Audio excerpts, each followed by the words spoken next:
Alright everyone, welcome back to another Prager Paints Minis tutorial.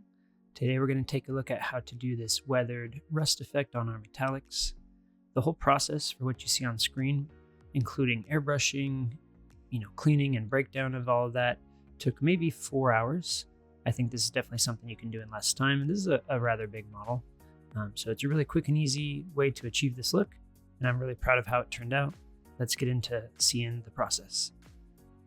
After priming the model black, we're going to take corn red and a Vallejo black, but really any black of your choice works, and look for this kind of deep black and red color, kind of a dark wine color, and we're just going to apply this randomly.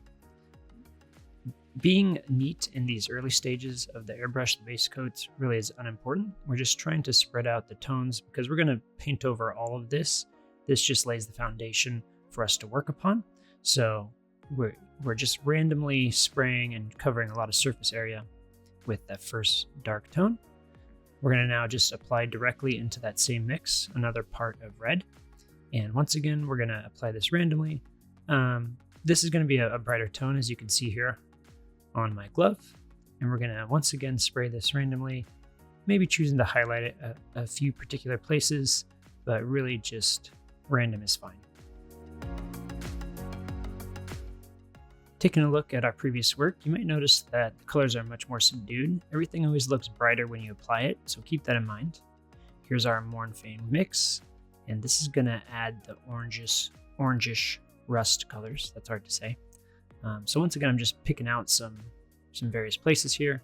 We have this little grot that I kit bashed on top, so I'm going to make sure I hit his wrench too. But I'm trying to make sure I go and highlight some of these areas that maybe weren't so prominently red, just to have a variety of tones and colors. It makes it more interesting to look at. The model and the rest will have red tones and it'll have orange tones, so I want to have kind of two distinct areas for each. Next up, we add Troll Slayer Orange to our Mornfang Brown mix, and you can see this is definitely achieving that brighter rust color, maybe more of a color that people more often associate with rust. So I'm looking to where I previously applied the brown, and now I'm just really punching that up, similarly to how I did with the red previously. And you can see that there's distinct red areas, distinct orange areas. It goes on pretty bright, but as we talked about previously, it will definitely dull itself down, and we'll talk about what to do with that at a later point. There's a little 360 of the work we've done so far. So it's still bright in some areas, which we want because we're going to apply metallics after. And now I just add pure Troll Slayer Orange to the previous mix. And once again, in a much smaller surface area, we're just punching up some of these colors and making them a little brighter. Definitely don't want to cover up all the previous work. So just be selective in what you do with this step and really all the highlight steps.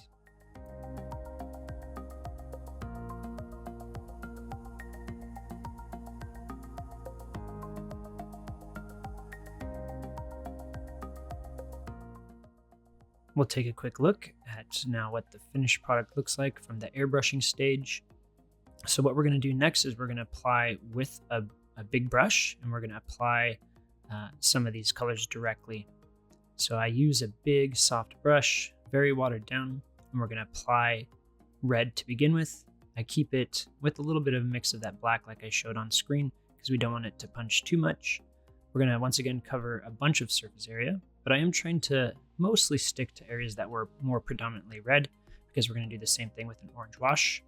And this is going to look very bright, but we are going to dry brush over a very dark metallic, so that will cover up a lot of this. So feel free to just kind of apply liberally and randomly, really. It's totally up to you. You can see how I've applied mine, and it's very bright and punchy. We're going to do the same now with Troll Slayer and Mornfang Brown. And as I apply this, I switch brushes here because I kind of liked this one better for the purpose. It's actually a little bit smaller than the previous one and can get into some of these crevices. With the orange, I apply with a lot of water in the mix, and this will go on. It'll look very bright, but as it dries, you'll see that it'll look much more naturally rusty. And all these kind of splotches that you see here, because it's such a watery mix, it'll all settle in a little bit, so it's nothing you have to worry about if it looks a little bit messy to begin with.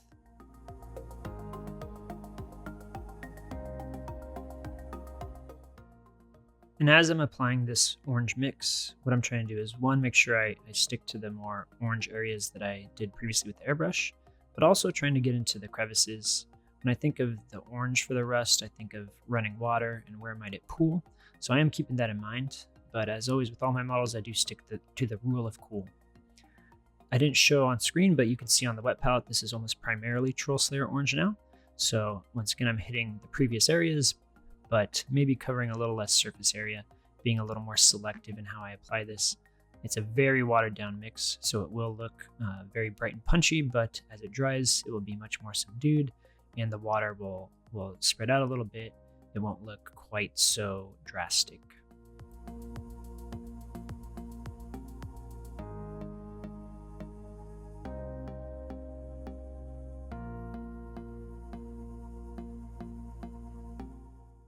And here we arrive at the finished product of airbrush and wet brush.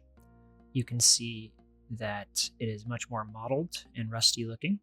I kind of like this look just as is, but I do want to now apply the metallics. So I take Vallejo Model Air, and this is the black metallic. And I like how dark it is because this is more of a Goff's vehicle. So I want to apply this. Make sure that you definitely unload your brush and don't cover all of the previous work we just did with the colors. I am going to color a lot of the flat surfaces, and we're actually going to go back and apply more rust color over the top of this, which I think is the key to really tying all this together. So don't be too afraid of covering, some of your previous work here, especially on the big flat surfaces. This is all just layering, and that's kind of how rust works in general, right? The rust will layer over time, over the paint, over the metal, and it's really going to look natural and time worn, which is the effect we're going for.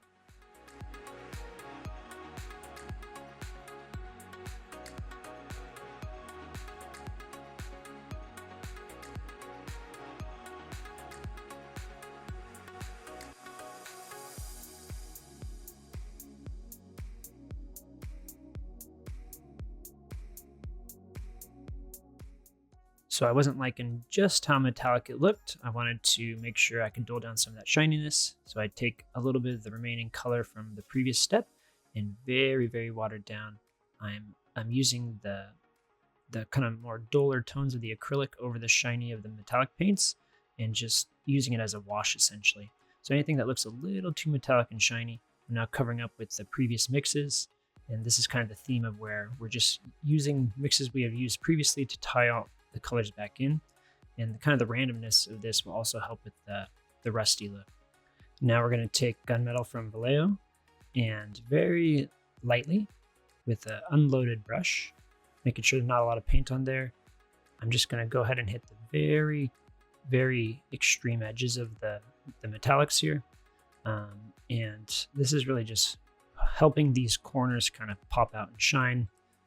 Anything that's a corner would have more wear, so that's where our brightest metallic is going to be. And you could certainly stop at this stage. Looking at the model now, it looks pretty good, but I do want to just pop out a little bit of extra color with the reds and the oranges. So once again, I'm going to use my Corn Red and Troll Slayer Orange, and I'm going to use this mix to just apply right over the very top of some of those places that I had even outlined initially with my airbrush as a brighter spot on the Mini, sticking to where water might pool around some of these surfaces and edges, looking for rivets and things that stick out in corners. And I'm applying this over the top. I really love, once this dries, how it looks.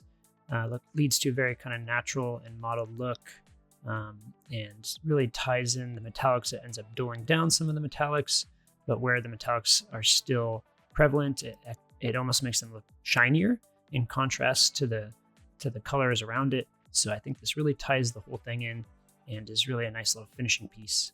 So apply this however you feel is appropriate for your project.